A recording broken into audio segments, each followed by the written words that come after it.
Hello dear listeners, International Radio presents the week's summary in the studio at Jim Mirzaev.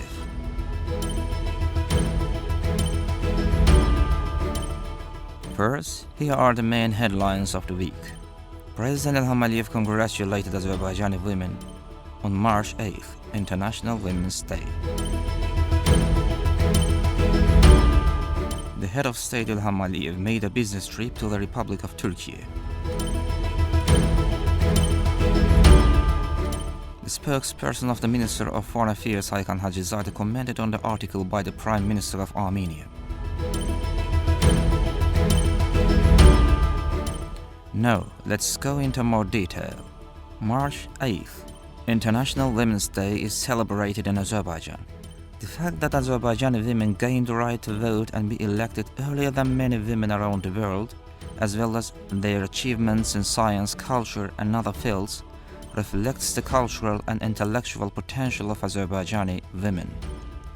Last week, President Ilham Aliyev sent a congratulatory letter to Azerbaijani women on the occasion of International Women's Day. The letter states, "Dear ladies, I sincerely congratulate you on International Women's Day. I wish you all good health, happiness, and success in your endeavors. Happy holiday."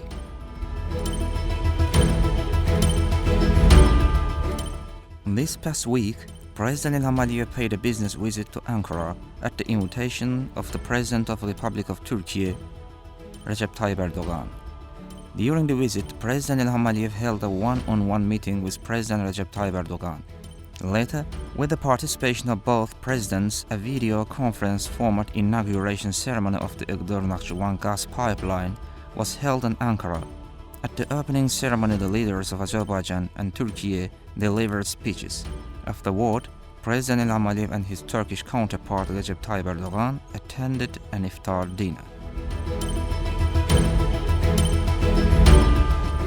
Last week, President Ilham Aliyev met separately with Kazakhstan's Prime Minister Oljas Bektenov, the General Director of Russia's Tatneft company Nail Maganov, the Chairman of the Board of Kazakhstan's Kazmunaygas company Askat Kasenov, and the Chairman of the Board of Uzbekistan's Uzbek Neft Gas company Bahudurjan Sutikov, as well as the Secretary General of the DH Organization for Economic Cooperation Isyaka Abdulkadir Imam. During the meetings, discussions were held on issues of mutual interest.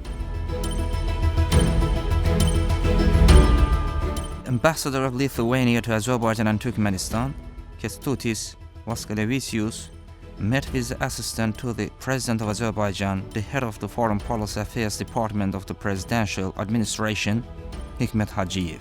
During the conversation, discussions were held on expanding the bilateral agenda, the strategic priorities of both parties, and the geopolitical situation in the wider region. The Minister of Foreign Affairs, Ceyhun Bayramov, had a phone conversation with the Minister of Foreign Affairs of the United Arab Emirates, Abdullah bin Zayed Al Nahyan.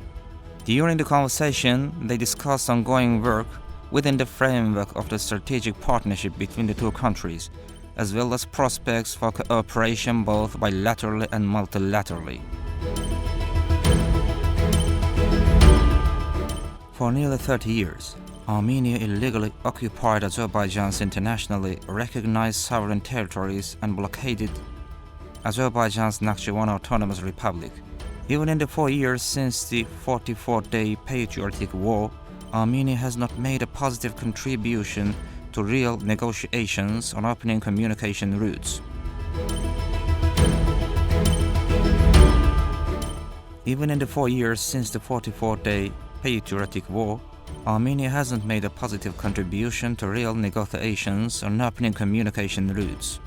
These words were stated by the spokesperson of the Ministry of Foreign Affairs, Hakan Hacizadeh, in response to a question from the local media regarding an article published by the Armenian Prime Minister on communications in the Armen Press news agency. The spokesperson added that if Armenia is genuinely interested in opening communications in the region, it shouldn't evade its obligations and should take practical steps in accordance with the new realities in the region. Dear listeners, you have been listening to the weekly summary.